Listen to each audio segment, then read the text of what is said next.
Break के बाद आपका स्वागत है। रुक करते हैं अगली खबर का। सिवान के मिरवा प्रखंड में इंग्लिश गांव की एक और बेटी दहेज की बलि चढ़ गई। शादी से पहले ही लोभी ससुराल वालों के दहेज मांगने के कारण मेहंदी की बजाय उसने मौत को गले लगा लिया।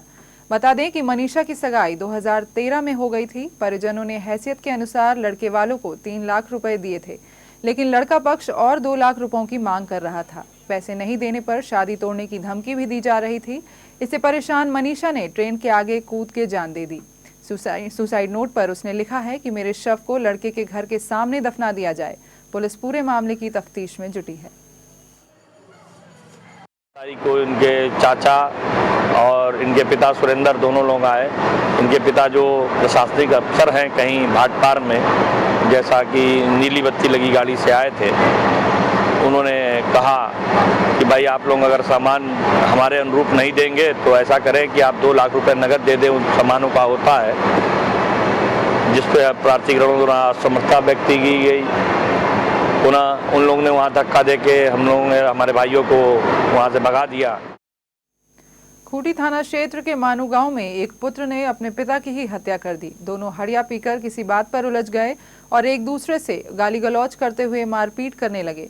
इसी बीच बेटे ने मसाला पीसने वाले पत्थर से हमला कर दिया, जिससे पिता की मौत घटनास्थल पर ही हो गई।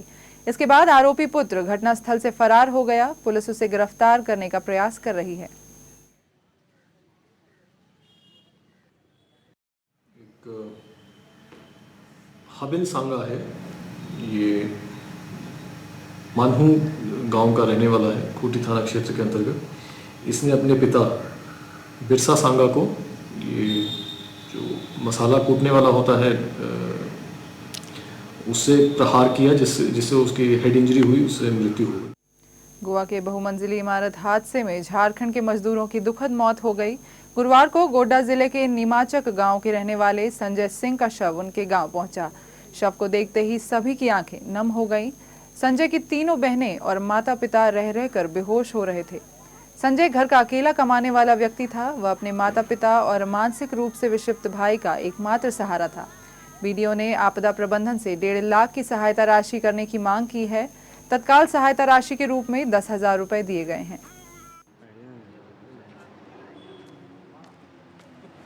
वही प्रतिपाल करता था, वहाँ पर पैसा भेजता था 10,000 महीना। वही पैसा से हम इधर उधर खाते पीते हैं, इन बेच करके। बेटा करता था मिस्त्री काम, 500 टका रोज कमाता था। प्रतिपालन सब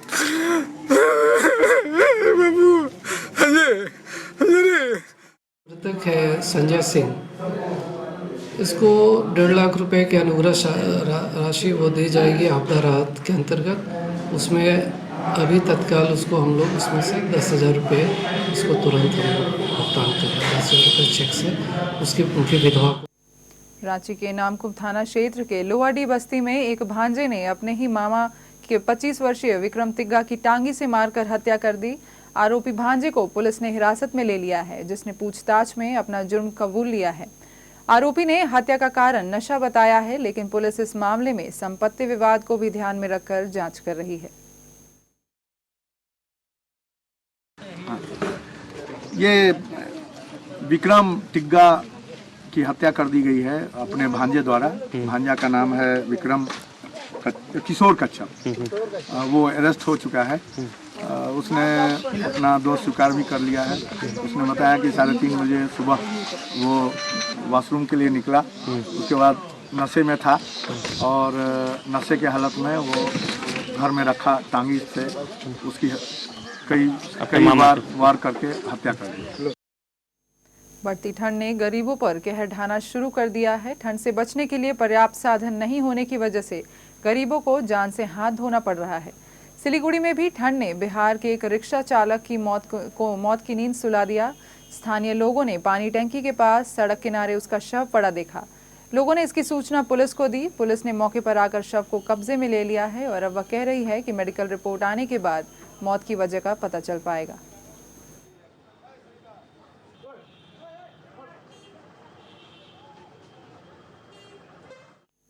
खूंटी के तपकरा ओपी क्षेत्र के अनंतपुर गांव में पुलिस ने झाड़ी से एक 10 वर्षीय स्कूली छात्र का शत विक्षत शव बरामद किया है। ये शव छात्र हिरेन गुड़िया का है। जो बीते 7 जनवरी दोपहर से स्कूल जाने के बाद लापता था। शव को देखकर अंदाजा लगाया जा सकता है कि बच्चे की किसी नुकीली हथियार से हत्या की गई है। बच्चे के पिता ने अपने पड़ोसी युवक पर हत्या की आशंका जताई है। पिता के अनुसार स्कूल के बच्चों ने हिरेन को उसके साथ जाते हुए देखा था। शक के आधार पर पुलिस ने आरोपी युवक से पूछताछ करनी शुरू कर दी है। इसका माँ बोल रही कि जाओ किताब कॉपी ले आओ, उसके बाद में खाना खाओ, इसे बोल दिया। फिर स्कूले तरफ दौड़ के आ रहा था। फिर वही स्कूले पहुंचा था कि नहीं पहुंचा था, वही में नापता हो गया था। वह बावना नाम के लड़का उधर साथ में कमरा और तरफ लेके जा रहा था। गुमला सदर थाना क्षेत्र के जोराग गांव में जमीन विवाद और डायन बिसाही को लेकर एक दंपति की उसी के रिश्तेदारों और ग्रामीणों ने लाठी डंडे से पीट कर हत्या कर दी। बताया जाता है कि मृतक पवन खगड़िया और उसके बड़े भाई के बीच 4 फीट की जमीन को लेकर विवाद चल रहा था। इसी को लेकर बुधवार शाम भी दोनों के बीच कुछ विवाद हुआ, जिसका बदला लेने के लिए भतीजे ने अपने चाचा चाची को घर में घुसकर ही मौत के घाट उतार दिया। सूचना के बाद घटनास्थल पर पहुंची पुलिस ने शव को अपने कब्जे में लेकर पोस्टमार्टम के लिए सदर अस्पताल भेज दिया है। पुलिस ने मृतक के भतीजे सहित 9 लोगों के खिलाफ मामला दर्ज किया है, जिसमें एक आरोपी की गिरफ्तारी भी कर ली गई है, जबकि बाकी फरार हैं, जिनकी गिरफ्तारी के लिए पुलिस छानबीन में जुटी है।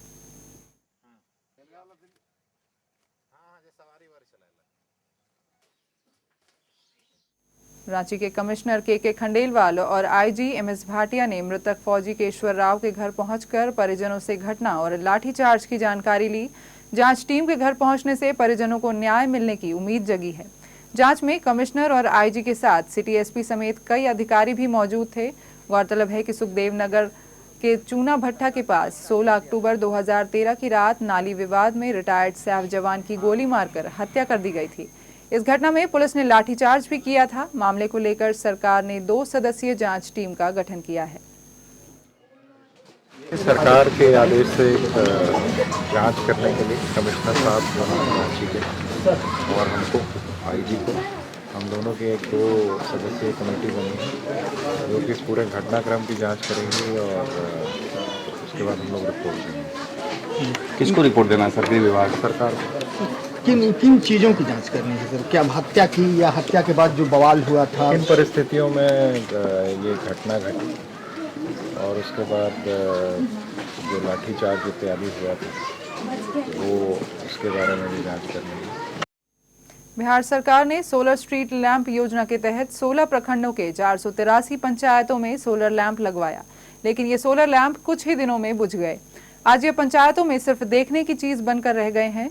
मुजफ्फरपुर के एक वकील ने निगरानी कोर्ट में घोटाले का मामला दर्ज करवाया है। जब इसकी जांच की गई तो सच सामने आ गया कि इसमें बड़े पैमाने पर घोटाला हुआ है। रिपोर्ट में बताया गया है कि मनमानी कीमतों में खरीदे गए इन सोलर लाइट्स के आपूर्तिकर्ता के दिए गए पते फर्जी हैं।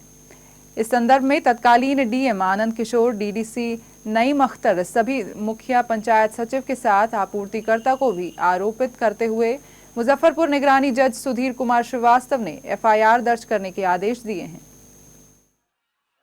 करने का आदेश मुखिया पंचायत सचिव, 16 बीडीओ, डीडीसी नईम अख्तर के साथ साथ जितने सप्लायर हैं और पूर्व डीएम आनंद किशोर, इनके खिलाफ रिपोर्ट में अधिक दर पर सोलर लाइट खरीदारी करने का आरोप लगाया गया है। एफआईआर का आदेश विजिलेंस एसपी पटना को दिया गया है। दर्ज मुकदमे में मैंने आरोप लगाया था कि 28,100 की दर से सोलर लाइट की खरीदारी करनी थी। उसके बावजूद इन सभी लोगों ने 30,000 से 74,000 की दर में, उसमें भी एजेंसी तय था भारत इलेक्ट्रॉनिक्स, उसके बावजूद फर्जी कोटेशन पर फर्जी तरीके से खरीदारी कर 1544 करोड़ रुपया का लगभग घोटाला इन लोगों के द्वारा किया जाना सच पाया गया। पटना सिटी श्री हरिमंदिर साहिब गुरुद्वारा में जत्थेदार ज्ञानी इकबाल सिंह जी के नेतृत्व में हंगामे के बीच बैठक संपन्न हुई। इस बैठक में भी मारपीट की नौबत आ गई। 7 जनवरी को गुरु पर्व के दौरान नए एडिशनल ग्रंथी ज्ञानी प्रताप सिंह के बहाल होने और नए एडिशनल ग्रंथी की चादरपोशी किए जाने को लेकर वर्तमान ग्रंथी ज्ञानी इकबाल सिंह और उनके गुट ने बवाल और तलवारबाजी की थी। इसके बाद गुरुद्वारा प्रबंधक कमेटी ने जत्थेदार ज्ञानी इकबाल सहित 3 लोगों को बर्खास्त करने के आदेश जारी कर दिए थे। इस निर्णय के विरोध में जत्थेदार और उनके समर्थकों ने बैठक की। इसमें गुरुद्वारे के सभी संगत और पंच प्यारों ने हिस्सा लिया। बैठक में विरोधी गुट के कुछ लोग भी शामिल हुए, जिसे पिटाई करके भगा दिया गया। बैठक में निर्णय लिया गया कि मामले को डिस्ट्रिक्ट जज के पास ले जाया जाएगा। हालांकि अमृतसर गुरुद्वारा से 5 सदस्यीय दल तख्त श्री हरिमंदिर साहिब गुरुद्वारा पहुंचकर जांच में जुट गया है। कमेटी आ गई है जांच वाली, हमसे मिलकर गए हैं, हमसे सब अपना पूछ करके वो ले गए हैं। तो और बाकी वो सभी लोगों से भी पूछ रहे हैं, वहाँ भूरी वाले कहीं गए हैं पूछने के लिए, और पूरी अपनी जानकारी करके सब अपना रिपोर्ट बना रहे हैं और रिपोर्ट को जाकर जो है दरखास्त तख्त को सौंपेंगे। और बुलेटिन में रुकेंगे एक और छोटे से ब्रेक के लिए, अन्य खबरों के साथ जल्द लौटेंगे।